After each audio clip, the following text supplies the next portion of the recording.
Karibu tena mwana michezo mwenzangu ambaye haupitwi na kila video ambayo inatoka hapa kutazama zile dondoo zote za kimichezo ambazo zinakuja kwako kila wakati.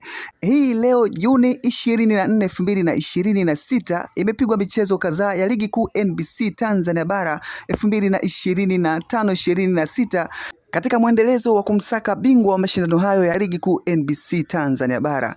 Michezo takriban 8 imepigwa hii leo katika channels mbalimbali za Azam TV zimeweza kuonyesha mechi hizo live. Miongoni mwa timu ambazo zimecheza katika michezo yake hii leo ni pamoja na klabu ya soka ya Young African Sports Club, Simba Sports Club, Azam Football Club na Singida Black Stars. Timu hizi kubwa ambazo zinashiriki katika michuano ya kimataifa ya CAF Confederation Cup na CAF Champions League.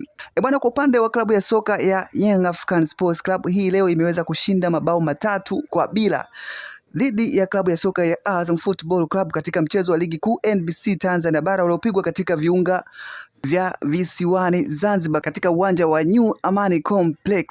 Mchezo huo ambao ulikuwa ni kama marudiano ya Azam Football Club dhidi ya Young African Sports Club baada ya mchezo wa kwanza uliopigwa katika ligi ya CRDB Federation Cup ambapo Azam Football Club na Young African Sports Club walikutana katika hatua ya nusu fainali na Azam Football Club iliweza kushinda mabao 3-2 dhidi ya Young African Sports Club na kutinga katika hatua ya fainali kukutana na mnyama Simba Sports Club.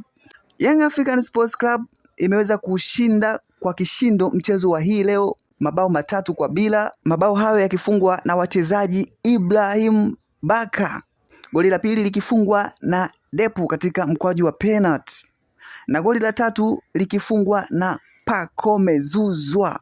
Young African Sports Club anaendelea kushikilia nafasi yake ya kwanza katika msimamo wa ligi kuu NBC Tanzania bara katika mwaka huu 2025-26 akiwa na alama 69, huku kwa upande wa mnyama Simba Sports Club akishika nafasi ya pili akiwa na alama 67.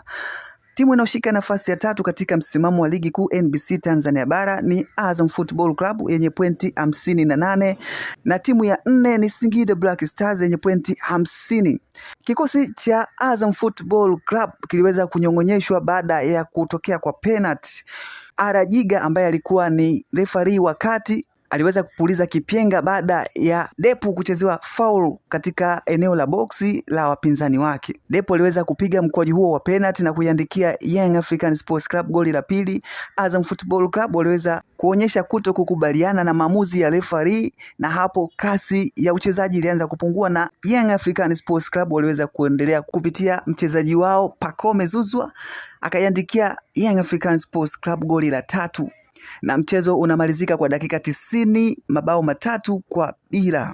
Bwana, hayo ndio yaliyojiri kwa upande wa klabu ya soka ya Young African Sports Club dhidi ya Azam Football Club katika mchezo wao uliopigwa hii leo Juni 24, 2026 katika viunga vya visiwani Zanzibar New Amani Complex Stadium. Tukutane tena hapo baadaye kwa kupata stories pamoja na dondoo mbalimbali za kimichezo. Usiache kusubscribe, kulike, kushare na kucomment.